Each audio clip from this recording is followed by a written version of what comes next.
If you want to add a product to your website, there are two things that become very confusing to people, and which is the difference between simple products and variable product, like you can see. And this video is just going to explain it in simple terms.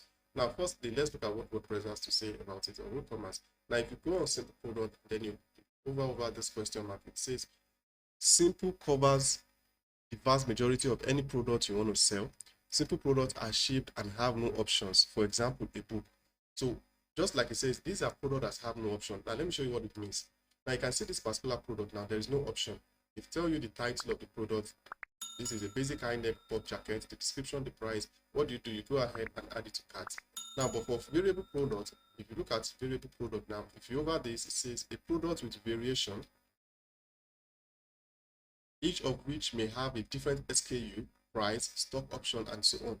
For example, a t-shirt available in different colors and or sizes. Okay, now this is an example of a product like that. Now take a look at this particular product. You can see it is available in different colors. So this is a typical example of a variable product. We have it in different colors and also in different sizes.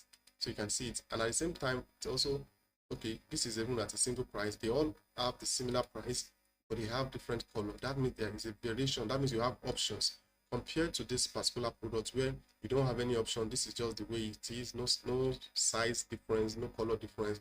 And you can go ahead and add to cart. So in simple terms, that's the difference between a simple product and a variable product. So I hope you got that concept correct. Okay. So if you want to know how to set up this, just go ahead. The next video now will just walk you through how to add the product itself. But this is just to explain the basic difference between the simple product and variable product. So guys, I hope you find value in this. If you do, please give the video a thumbs up. Do make sure you like and also you share the video. And if you want to learn more about e-commerce, do make sure you check our playlist on e-commerce. You'll find a lot of helpful videos relating to e-commerce. So thank you very much for watching. My name is Prosper, and I'll see you all in another video. Bye for now.